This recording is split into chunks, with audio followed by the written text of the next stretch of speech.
Chair. I'll go through the list. Make sure you're unmuted and indicate if you are present when I call your name. David Humble, Tempe PD. George Good, Tolleson Fire. Jeff McManamy, Glendale Fire. Present. Jesse Cooper, Phoenix PD. Present. John Laughlin, Mesa Fire. Kip Rustenberg, MCSO. Actually, Liz, I'm sorry, I was muted. I'm present. John Laughlin Mesa. Thank you, Chief Laughlin. Kip Rustenberg from MCSO. Michelle Potts, Chandler PD.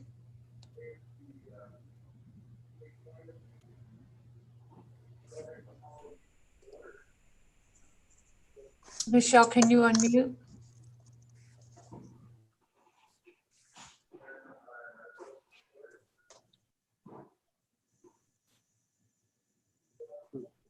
Okay, we'll move on.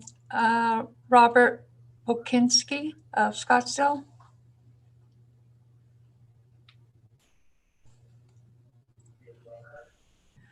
And Scott Walker of Phoenix Fire. Present. Present. Is there anyone that joined us that I did not call?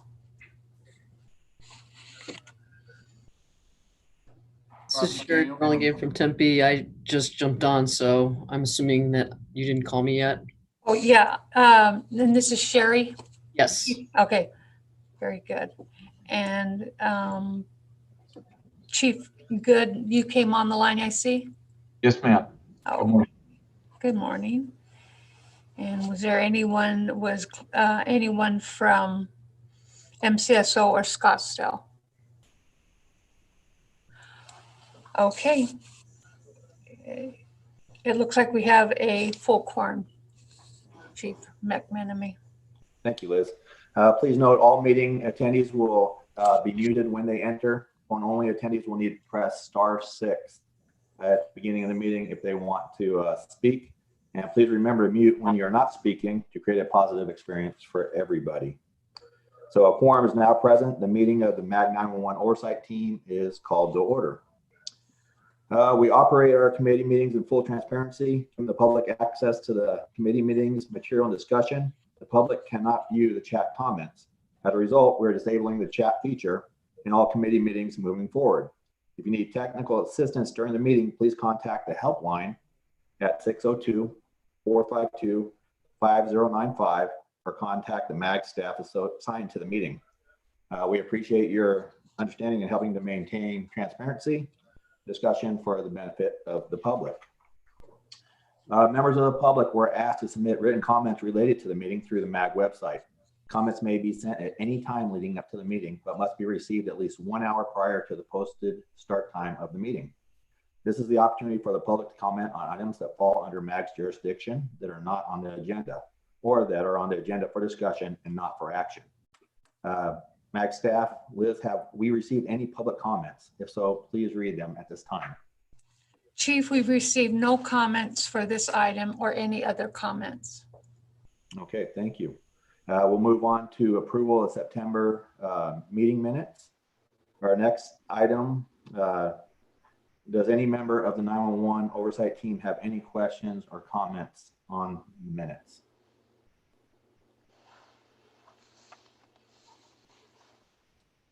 Seeing none, can I have a motion for approval of the minutes? Chairman, this is Scott Walker. I've reviewed the minutes and move for approval. And do we have a second? I'll second that. John Laughlin Mesa. Okay, so we have a motion by Chief Walker and Chief Laughlin seconded.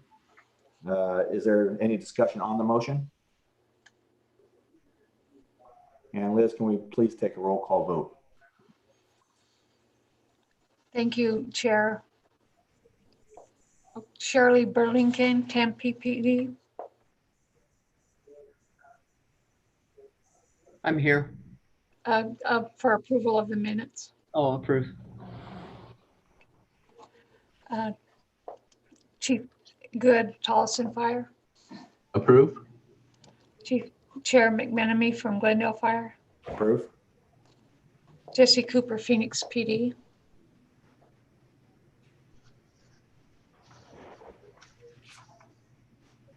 Jesse Cooper, Phoenix PD, if you can unmute. Sorry, approve. Okay.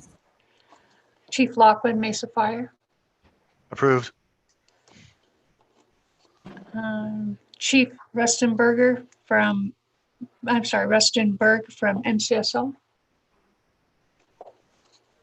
Michelle Potts, Chandler PD. Approved. Thank you. Robert Boginski at Scottsdale PD. Rob McDaniel, Peoria PD. Approve. Scott Walker, Phoenix Fire. Approve. Is there anyone voting member that I did not call? All right. Chair McManamy, I believe we have the minutes passed. Thank you, Liz. And that's our last action item, so the rest of it should go a lot quicker. So we'll move on to item 4. The 911 administrator will provide a report on activities and programs managed by the Maricopa Region 911. Liz Graber, 911 administrator, will you please provide this report? Thank you, Chief McManamy. Ryan, do we have a slide that they can see on this? There we go. So review of the different items that have been going on in our region since our reverse 911 program. We've had 54 activations year to date. Actually, it's going to be more because just before this meeting, Salt River Tribal PD just kicked out an activation. So we've been using it quite a bit. We're using it a little more every year. Last year we set a record, and this year we continuing on that trend. And just as information only, this product has been available, our platform, this program has been available to the region for the last 17 years. So we are using it more and more, and that's a good thing. We're thankful that we have this platform to notify our citizens during emergencies. Text to 911, another component that we use in the PSAPs, what is also trending up as well on using it. In 2020, we had 7,061 text sessions. That was a record. This is also started in 2018, and it gets used more and more. Year to date, we have 2,854, and we average 714. That's 30% higher than what our average was last year. So once again, people are using more and more texting to notify us. And we knew that that was coming. It still isn't matching our voice, but I expect that will continue to grow.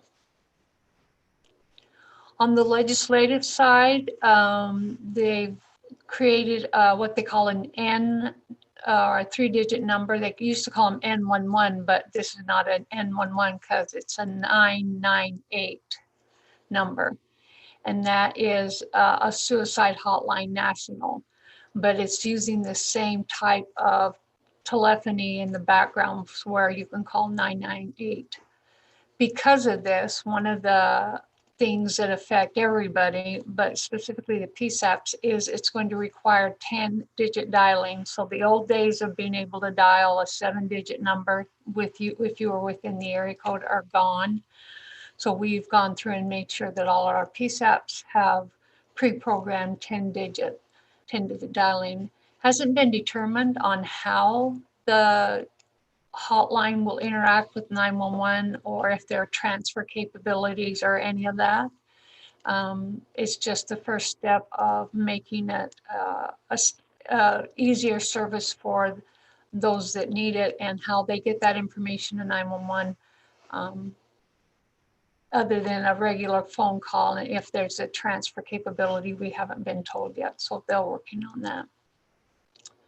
Hot car sensors, the FCC has been in talks with the automobile makers to, there's some regulations that the FCC has that was a obstacle for the automakers to release hot car sensors.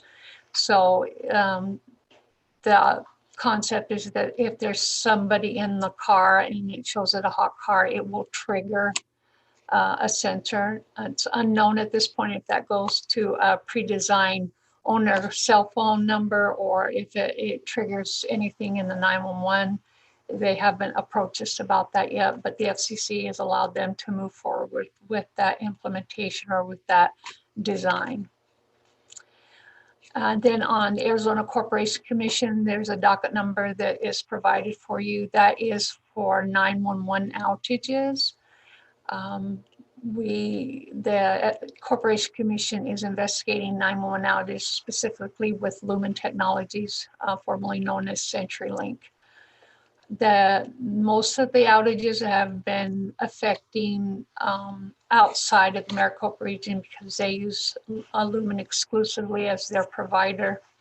And there are a myriad of different type of outages, whether it's everything's out, including 911, or there's outages that are 911 specific. I know that we in the Maricopa region have had troubles with Luke Air Force Base's wireline, which is provided and managed by Lumen. They've had an outage for almost 2 weeks that their wireline cannot send any calls. Originally, we sent them to CenturyLink, our Lumen was rerouting them to Glendale to answer, and then Glendale would pass the information on.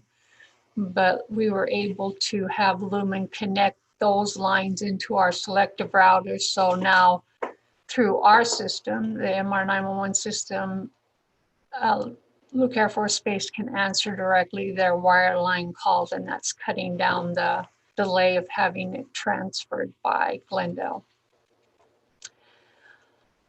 One of the things we're emphasizing with the PSAPs is PSAP security. This is an annual thing that we remind them of how important it is for them to have the NENA standard of PSAP security implemented in their PSAPs. Most of them are pretty good about it. Card entry, limited entry, backroom security, and then different environmental things with HVAC and different things that need to have the equipment run safely and have the system protected as much as possible from any access of anyone wanting to do something nefarious.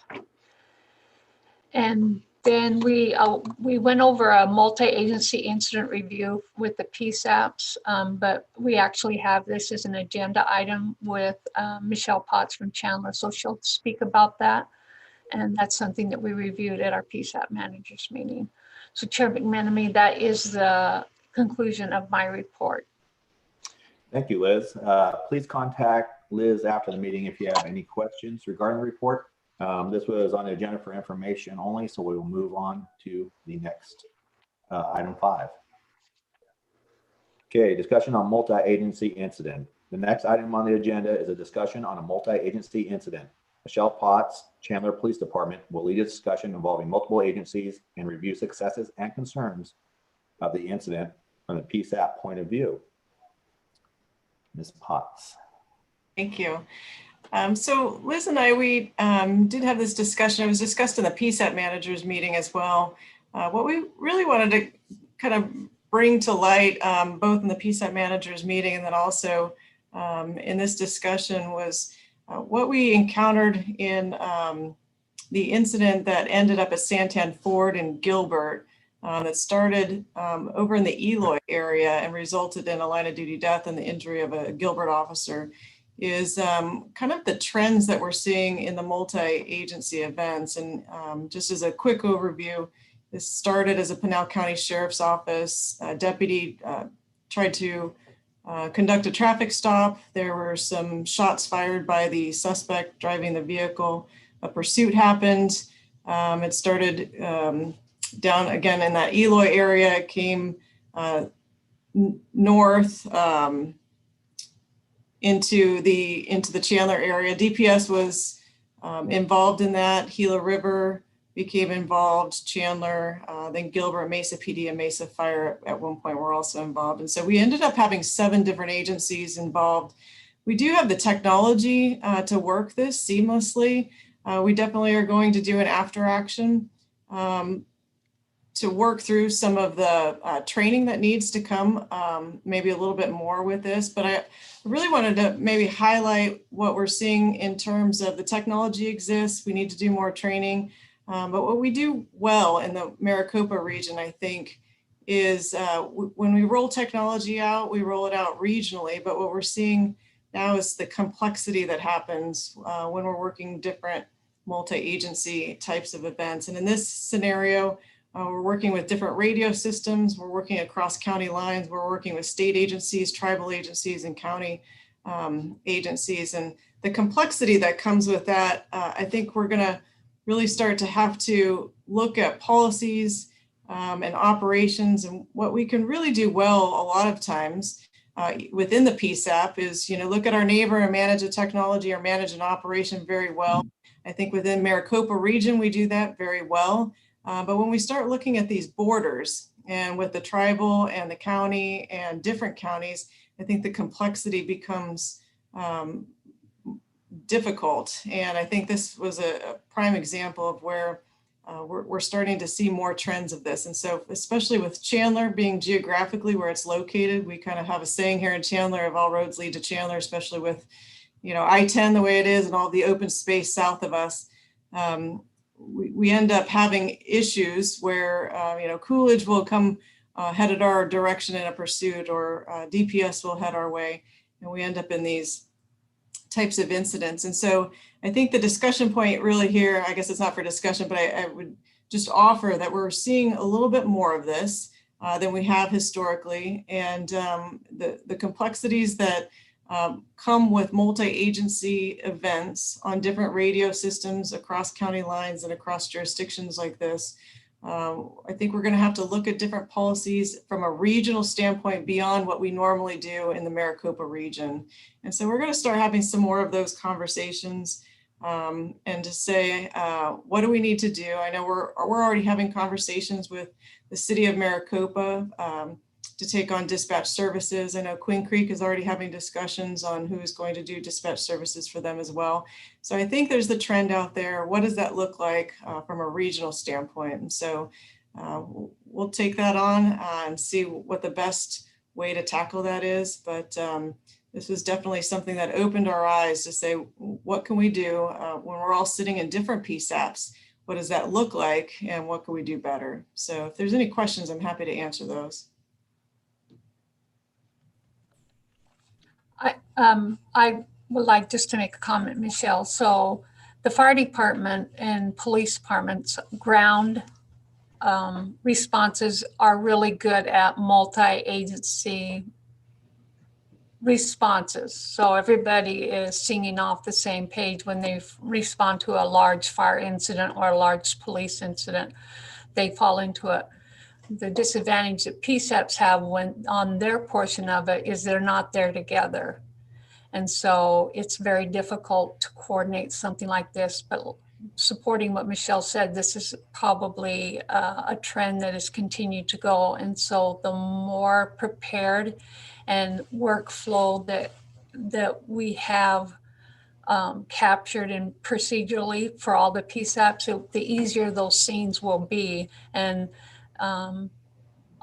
it will be better for those on the ground, the responding units, as well as those that they are protecting or helping.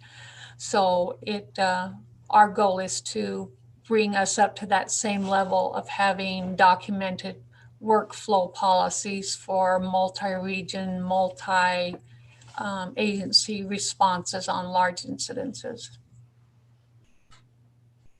Quick comment, this is Scott Walker. So, from the fire side, obviously, and I know you've identified probably your gaps, but the fact that we have two secondary PSAPs that manage virtually all fire resources helps, because we're all in that room managing.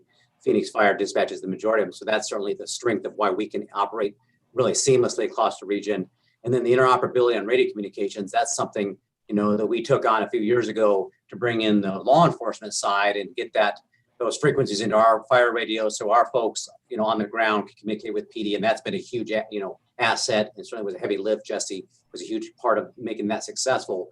So that's, I think, where, it's, that's where our successes come, is consolidating the PSAPs, the interoperability communications, which are your two challenges. I'm sure you've identified how you do that and how you consolidate. That'll be the challenge you'll have to bear, I'm sure. But I certainly think that's where, that's where our magic has happened, is doing that. So.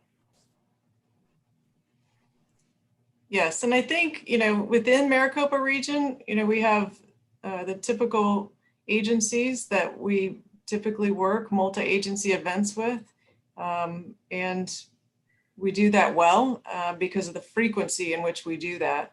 And I think in this one, we definitely have some lessons learned because of the lack of frequency across different jurisdictions, across county lines and things like that. So we definitely have some after action. But yet definitely Jesse has led the charge on that over many years within Maricopa region. And I think we do well with that within the region.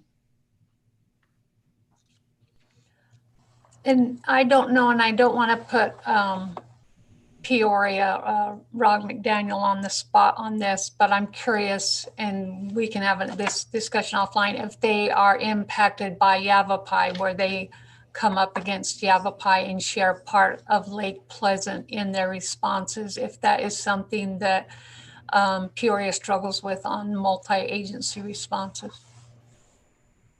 I have not heard that has been a concern for us, but we can certainly look back to see if there's been anything we need to submit, I guess, as a part of this discussion. I know Brittany Brene, our manager, is involved in your regional meetings, Michelle. So hopefully, she's brought up anything previously along that line, but I've not heard anything like that. Well, I think it will benefit all of us because especially the border PSAPs, including, Peoria, Chandler, AJ, and all the ones that border different counties, and to make it beyond Maricopa region's borders, like Michelle said.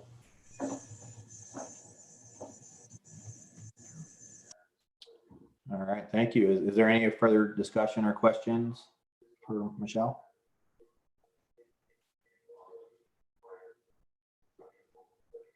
No? Okay, that was on the agenda for information discussion only, and we can follow up any questions later.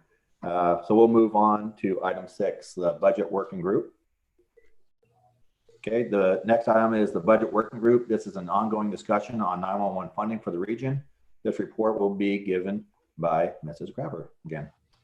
Go ahead, Liz. So thank you, Chair. We were notified earlier this month from the state of our fiscal year 2022 grant approval.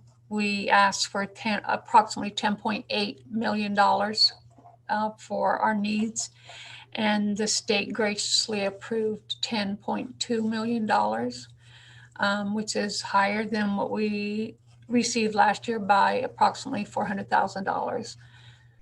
What included in that approval beyond the normal day-to-day stuff we buy are the projects for Scottsdale PD, Tempe PD, Fort McDowell PD, and AMR Rural Metro. Those will all be receiving upgrades. Their PSAPs will get new 911 equipment. Also, if you've been on this committee or you remember back not too long ago, the state put a moratorium on any logging recorders and added positions to PSAPs. They have loosened that somewhat a little bit on additional PSAPs. Logging recorders are still not approved. They received, so Gilbert PD asked for 3 additional positions and those were granted. Mesa PD asked for 6 and were granted 3. So that is a sign of things are improving with our 911 funds. We also we literally have 3 budget processes going on or 3 fiscal year budget processes going on right now in our office. We are finishing up and closing out fiscal year 2021, making sure all that, because that grant will close as of July 1st. And we've getting everything ready for fiscal year 2022, getting everything ready in place. So as of July 1st, we can start spending those funds. And then in April, we ask the PSAPs for their needs and their future forecasts for fiscal year 2023. So literally 3 fiscal years being worked on at the same time. So when we get the PSAPs, we'll get their fiscal year 2023 items together. My team and the budget working group with MAG will get together and come up with a draft budget that we'll present to the PSAP managers meeting in August for approval. And then upon their recommendation, that will then go to this team, the 911 oversight team, to review and approve that budget. And upon approval, it will go further up to management committee and regional council for the final approval. And as you recall, once that MAG approval goes and they open up the grant in January, I use that grant to submit those needs. That's what we use, and wait for the state. So it's always moving, that budget. So we are excited. We've seen a lot of positive things happen in the last 5 years as far as funding and be able to move us as a region forward. And that is all we have on the budget, that I have for budget.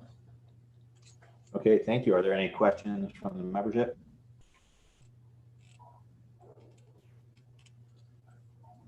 Okay, seeing none, that item also was on for information discussion only. So we'll move on to 7, the governance working group. Okay, this is an ongoing discussion on governance needed on a regional level. I have Christine Pantoja Young to provide the report. Are they on the line with us? Actually, Chief, this is going to be done by myself. My goal is to have the chairs of those working groups give the report directly, so you don't have to hear me drone on and on. But Christine wasn't able to make it, so I'll give a brief report. What the working group is looking at 2 different things right now. One, the most important one, is establishing a formula or guidelines for adding new positions.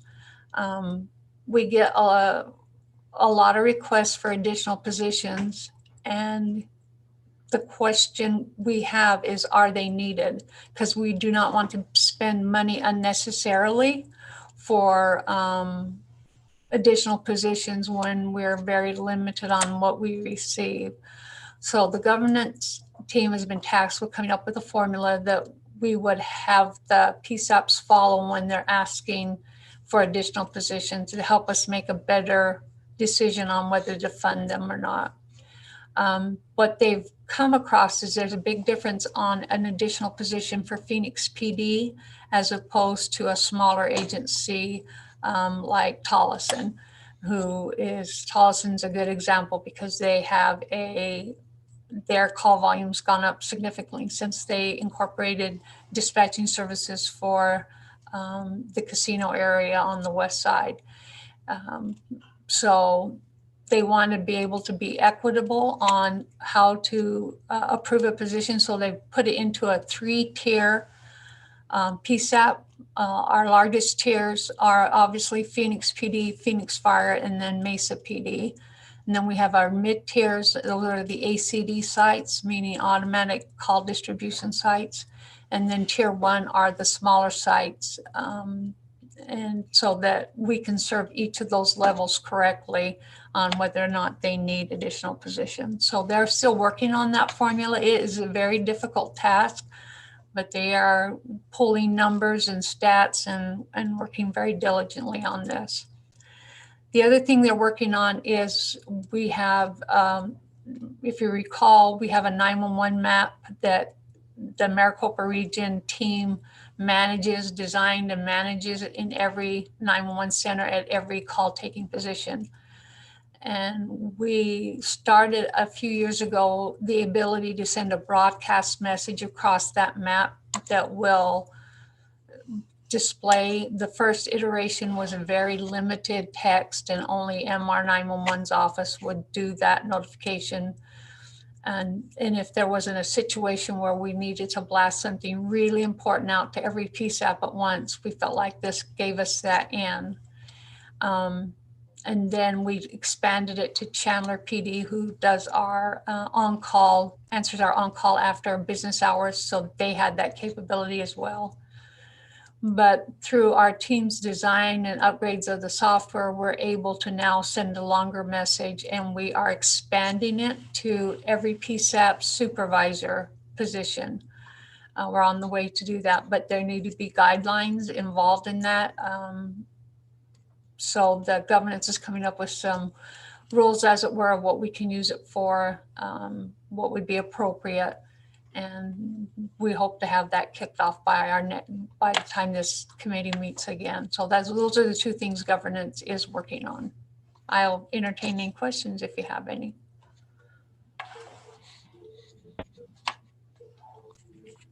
All right, thank you, Liz. That was for information discussion, so we'll move on to item 8. Okay, the next item on the agenda is Emerging 911 Working Group Report. This is an ongoing discussion on emergency technology, best practices, innovative process, and 911 and its impact to the region. And Liz, it looks like you will be presenting this one again, please. I know, sorry. Emerging technology. So this is chaired by Mike Foley with Avondale PD, and they look at any new and upcoming technology or workflows changes in the 911 atmosphere and talk about the effects of doing it regionally. As we've talked about before, we try to do changes regionally so that those services are offered no matter what agents, no matter what city you live in, if you're in the Maricopa region. And so we started our text messaging through this, and now as text messages have become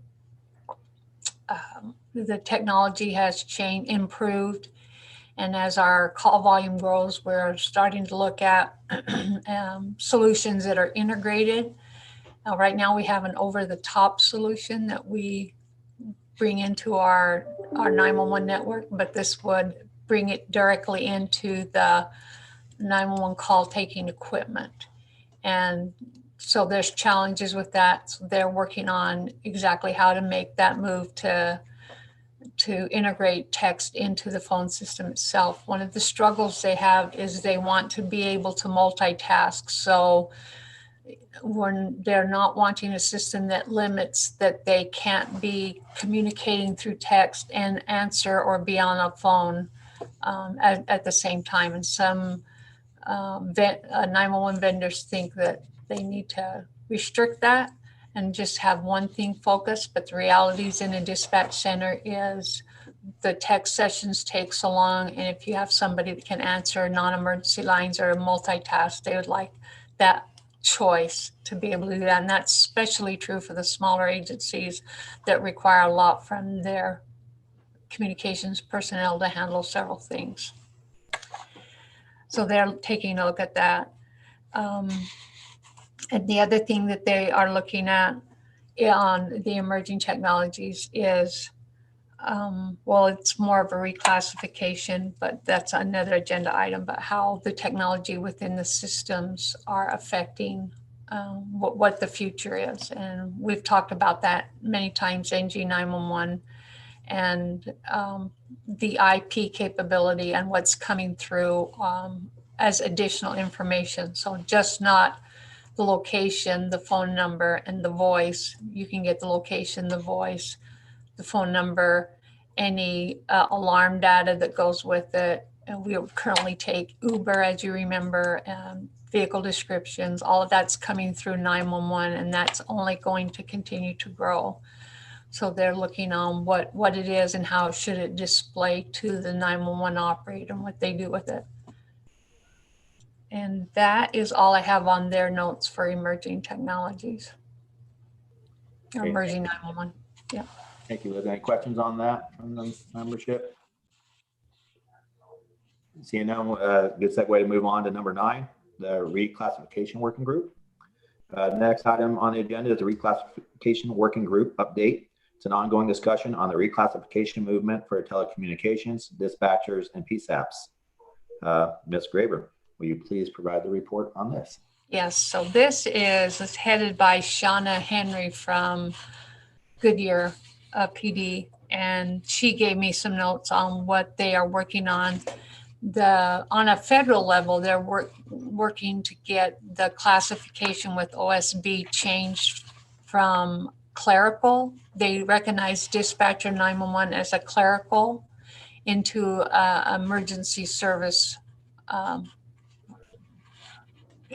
classification. And there's struggles with that on the doing it federal. So when they approached the OSB office and they said, and they did not do it. They denied the reclassification, citing there wasn't enough evidence that to warrant the change. So they only meet on this about every 10 years. So the 911 industry has taken that back and coming up with the materials that we needed. I think they just weren't prepared for what the OSB needed. And they did say, and we provided a lot of good stories, the ones that are emotional about difficult things that operators go through. And they said that they didn't want to demean those at all. They know how important they are to us, but that's not what they make their decisions on. And so now they are looking at taking the state and local level on changing the classifications within local governments. And that helps the federal to see that this state has changed that classification, or our job classifications with each agency is changed to a different description. And that's the kind of information they need to help make that determination that it's supported on a local level as well, that they are more apt to change that. So Shauna, and this is actually on a state committee as well, is working to see what other states have changed, what the legislation looked like, so that they can take perhaps forth, and this is on a state level, not Maricopa region, on taking to the legislature on changing, making that a classification. They feel like it's a good cause and it doesn't cost anything. So they're hoping that the legislature will pass that, supporting it, that when it does come back federally, reviewed again, that they will be able to pass that. And that's all I have on reclassification. Thank you, Liz. Are there any questions from the membership on that? This is Rob McDaniel. I have a question. Yes. Liz, do you know if they have a timeline that they're looking to bring that forward to the state legislature in Arizona? I don't think they've identified one as of yet. They're still gathering their information. So I don't know if it will be, if they're aggressive enough, think it'll be in the January session, or if it will be the following year, but they have not given a timeline. Thank you. Any other questions? All right, we will move on to the next item 10, the Arizona 911 office report. It's on the agenda, the Arizona 911 office report. This is a report on 911 throughout the state of Arizona. I have Travis Jensen from the state 911 administrator will provide the report. Are they on, Liz, or somebody else going to give the report? I do not see them on there. Is there anybody from the state on the call?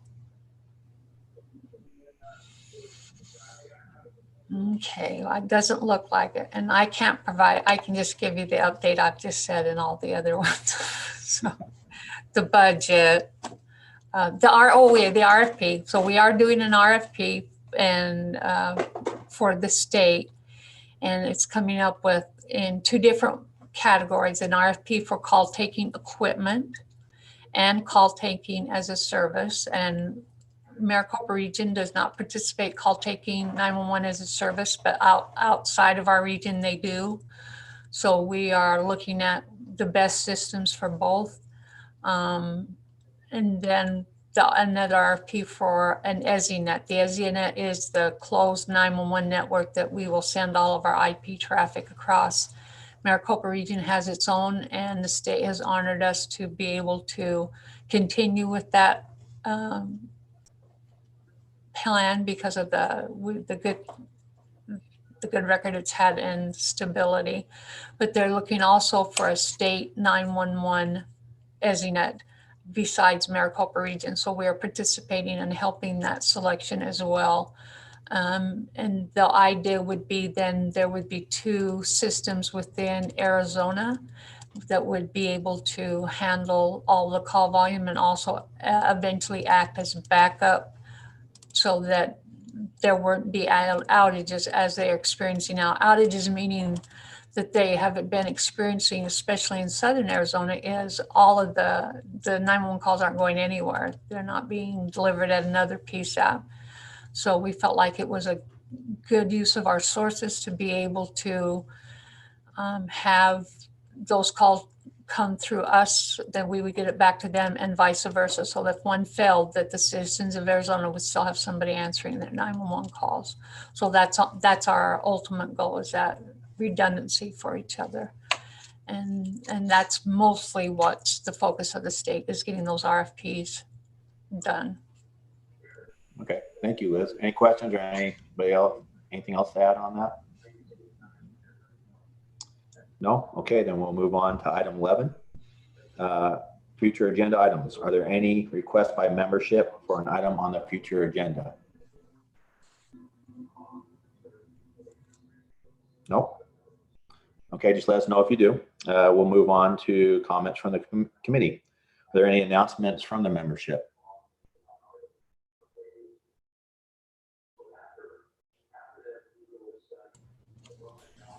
No? All right, looks like that's it then. The meeting is now adjourned. Next meeting will be the Oversight team meeting will be on September 15th, 2021. So thank you for everybody for attending, and we'll see you then. Thank you, everybody. Thank you.